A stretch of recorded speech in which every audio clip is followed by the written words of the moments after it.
علامہ عبدالعلی رحمت اللہ علیہ فوات الرحموت میں آگے دیکھیے کیا کہتے ہیں. وہ کہتے ہیں وغدنا تم یہ کہو کہ حدیث متواتر ثابت ہی نہیں ہے تو غلط بات ہے.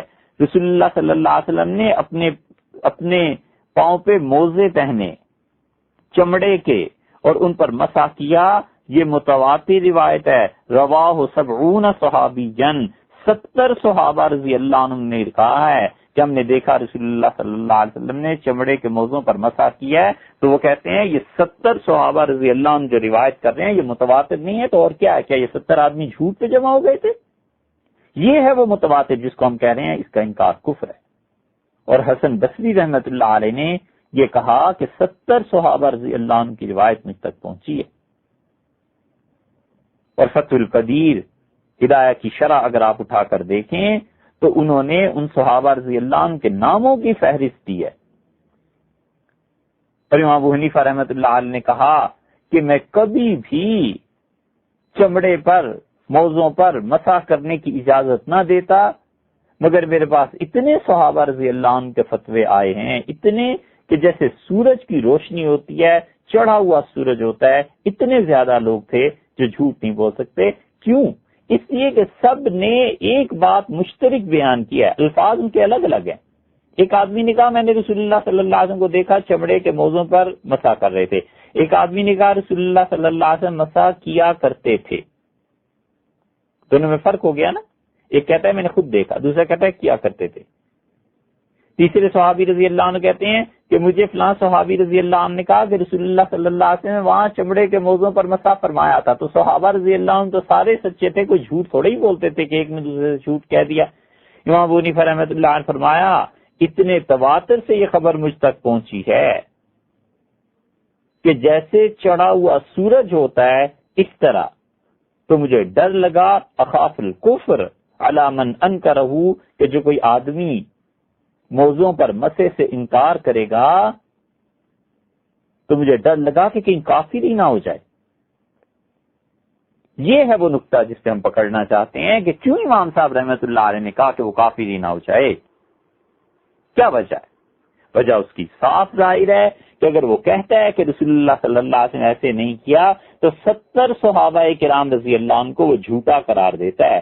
اور 70 صحابہ رضی اللہ عنہ تو بڑی بات ہے، ان میں سے کوئی کتنے ہی ایسے ہیں جن میں سے ایک کو بھی جھوٹا کہنا یہ کفر پہ مبنی ہے. حضرت ابوبکر رضی اللہ عنہ کو کوئی کہے کہ وہ آدمی جھوٹ بولتا تھا تو یہ کفر نہیں ہے. ایک آدمی کہے حضرت ابوبکر رضی اللہ عنہ صحابی نہیں تھے تو وہ قرآن کا انکار نہیں کرتا، یہ کفر نہیں ہے. تو اور کیا ہے؟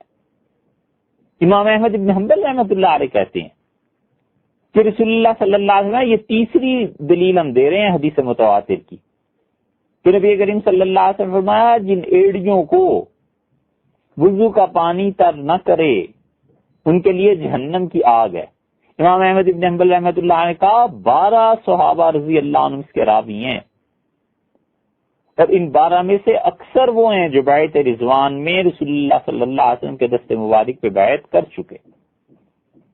اور یہ بیعت رضوان والے وہ ہیں جن کے متعلق اللہ نے فرمایا کہ لقد رضی اللہ عن المؤمنین اذ یبایعونک تحت الشجرہ، اللہ ان سارے صحابہ رضی اللہ عنہ سے راضی ہو گیا جنہوں نے آپ کے ہاتھ پر بیعت کی تھی درخت کے نیچے، کیکر کے درخت کے نیچے.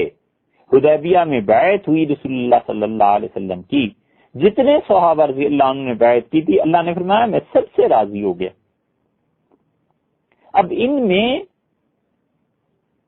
کئی ایک 12 سے کم وہ سب کے سب کہتے ہیں کہ رسول اللہ صلی اللہ علیہ وسلم نے فرمایا کہ جن ایڑیوں کو وضو کا پانی تر نہ کرے وہ جہنم کی آگ میں جلائی جائیں گی. تو یہ سارے جو بخشے ہوئے تھے، اور بخشے ہوئے بھی رسول اللہ صلی اللہ علیہ وسلم کی زبان سے نہیں، قرآن کے مطابق یہ لوگ جھوٹ بولتے تھے. اس لیے امام احمد بن حنبل رحمۃ اللہ عنہ کا 12 صحابہ رضی اللہ عنہ کی روایت مجھ تک پہنچی ہے، اور ان میں سے اکثر جو ہیں وہ بیعت رضوان والے تھے. یہ حدیث متواتر بھی تو ہے.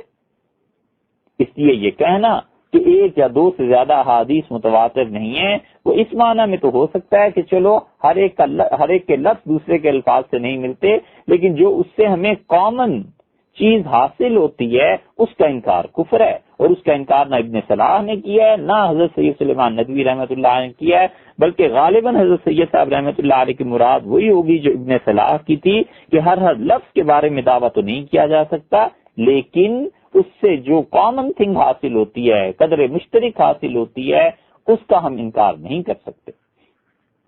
یہ 3 احادیث ہو گئیں، ایک رسول اللہ صلی اللہ علیہ وسلم جو مجھ پر جھوٹ بولے وہ، اور دوسرے موضوع پر مسح کرنا، اور تیسرے جن ایڑیوں کو وضو کا پانی تر نہ کرے جہنم کی آگ سے چھوئے گی، اور چوتھی حدیث لے لیجئے، رسول اللہ صلی اللہ علیہ وسلم نے فرمایا ہم انبیاء علیہ السلام جو کچھ چھوڑا کرتے ہیں اس میں وراثت نہیں ہوتی، وہ صدقہ ہے۔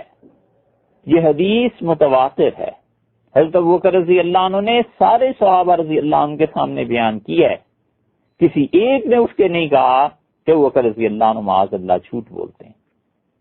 5ویں حدیث ہم بتاتے ہیں، علامہ عبدالعلی رحمۃ اللہ نے لکھی ہے کہ رسول اللہ صلی اللہ علیہ وسلم نے فرمایا مجھ پہ قرآن 7 طرح سے نازل کیا گیا ہے۔ یہ حدیث 20 صحابہ رضی اللہ عنہ کی روایت ہے۔ یہ ٹھیک ہے کہ اس پہ اختلاف ہے کہ 7 طرح سے کیا مراد تھی رسول اللہ صلی اللہ علیہ وسلم کی، 7 لہجے مراد ہیں یا 7 طرح کے حکم مراد ہیں یا کیا مراد ہے، اس پہ تو مختلف اقوال ہیں، حتیٰ کہ 40-50 سے زیادہ قول آپ کو مل جائیں گے کہ 7 سے مراد رسول اللہ صلی اللہ علیہ وسلم کی کیا تھی، اس میں تو اختلاف ہو سکتا ہے، لیکن کوئی یہ کہے کہ رسول اللہ صلی اللہ علیہ وسلم 7 کا لفظ نہیں فرمایا تھا، 8 کا فرمایا تھا، 6 کا فرمایا تھا، تو وہ متواتر حدیث کا انکار کرتا ہے، اور متواتر حدیث بھی وہ جس کے راوی 20 صحابہ رضی اللہ عنہ میں، یہ 20 کے 20 کا جھوٹ پر جمع ہو گئے تھے۔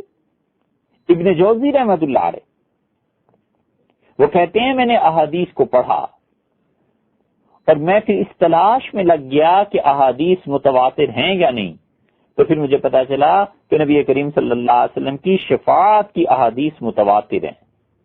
اب دیکھیے شفاعت میں کہیں رسول اللہ صلی اللہ علیہ وسلم نے کم ذکر کیا ہے، کہیں زیادہ ذکر کیا ہے، کہیں اپنی شفاعت کی تفصیلات بیان کی، کہیں کم بیان کی۔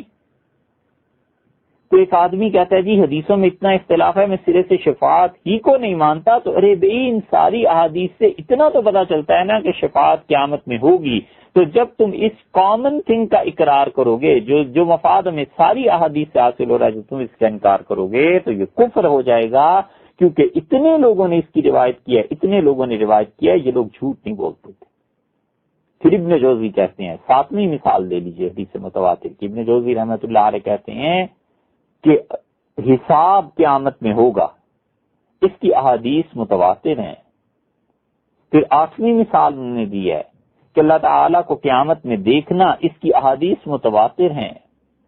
9ویں حدیث وہ کہتے ہیں کہ میں نے دیکھی کہ دونوں پاؤں کو وضو میں دھویا جائے، اس کی احادیث متواتر ہیں۔ 14 صحابہ رضی اللہ عنہ اس کے راوی ہیں۔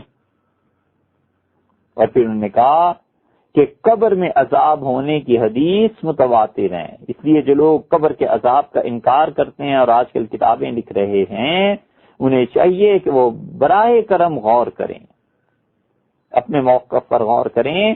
یہ پچھلی پوری امت میں، یہ تو ایک حوالہ ہے، کبھی عذاب قبر کا ذکر آیا تو ہم آپ سے عرض کریں گے کہ کس نے عذاب قبر کے انکار کو کفر لکھا ہے۔ یہ سارے لوگ کوئی غیر محتاط نہیں تھے، یہ سارے لوگ کوئی اتنے خدا کے خوف سے بے خبر نہیں تھے کہ جو آیا لکھ دیا اور جو آیا کہہ دیا، بڑے سوچ سمجھ کے فتوے دیتے تھے۔ انہوں نے کہا کہ حدیث جو آئی ہے قبر کے عذاب کی وہ متواتر ہے، اور متواتر کا انکار کفر نہیں ہے۔ یہ 10 مثالیں ہو گئی۔ اور پھر علامہ عبدالعلی رحمۃ اللہ علیہ کہتے ہیں کہ نماز کی رکعتوں کی تعداد کہ مغرب 3 ہے اور ظہر اثر 4 ہیں، اور رسول اللہ صلی اللہ علیہ وسلم کا بدر کی طرف جانا اور احد کی طرف جانا اور سارے غزوات اور آذان، اقامت، جماعت کی نماز، خلفاء راشدین کے فضائل اور بدر والوں کے فضائل، کوئی شک و شبہ نہیں ہے کہ یہ سب احادیث متواتر ہونے کے درجے کی ہیں۔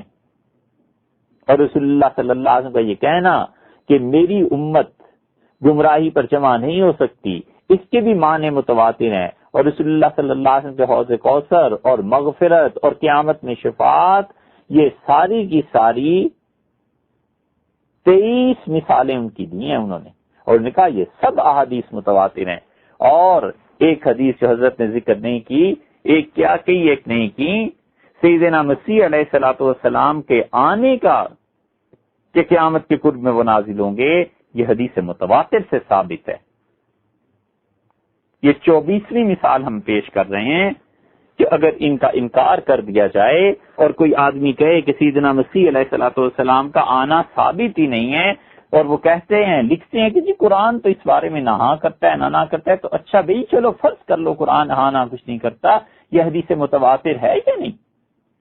اور اگر اتنا علم نہیں تھا تو عقیدے کے باب میں دخل دینے کی ضرورت کیا تھی؟ چپ کر کے پچھلوں کی بات مان لیتے، اور اگر دخل دینا ہی تھا تو پھر علم حاصل کرنا چاہیے تھا، پڑھنا چاہیے تھا۔ عید قریب ہے نا، کئی لوگ جا کر درزی سے جھگڑتے ہیں کہ تم نے کپڑے غلط سی دیے، وہ کہتا ہے صاحب مجھے تو اتنا ہی پتا ہے، تو کہتا ہے کہ اس سے سیکھ کے آنا چاہیے تھا، تمہیں اگر نہیں آتا تھا تو تم نے ہمارا کپڑا برباد کیوں کیا؟ یہی مثال ہے کہ سیدنا مسیح علیہ الصلوۃ والسلام قرب قیامت میں آئیں گے یا نہیں، اس عقیدے پر بحث جب ہوگی تو اس شخص کو ماننا چاہیے کہ اگر فرض کر لو قرآن، فرض کر لو کہ اس کا اس بات نہیں کرتا، تو احادیث تو کرتی ہیں اور حدیثیں بھی متواتر ہیں، 30 سے زیادہ صحابہ کرام رضی اللہ عنہ کی روایات ہیں، کیا ان سب لوگوں نے جھوٹ بول دیا تھا؟ اس لیے اب جو ہمارے یہاں گمراہ فرقے ہیں وہ سب اس بات پر تلے ہوئے ہیں، وہ کہنا یہ چاہتے ہیں کہ عقیدے کی بنیاد صرف اور صرف خدا کی کتاب ہے، حدیث متواتر نہیں ہے۔ سبيل الدموع سبيل مريح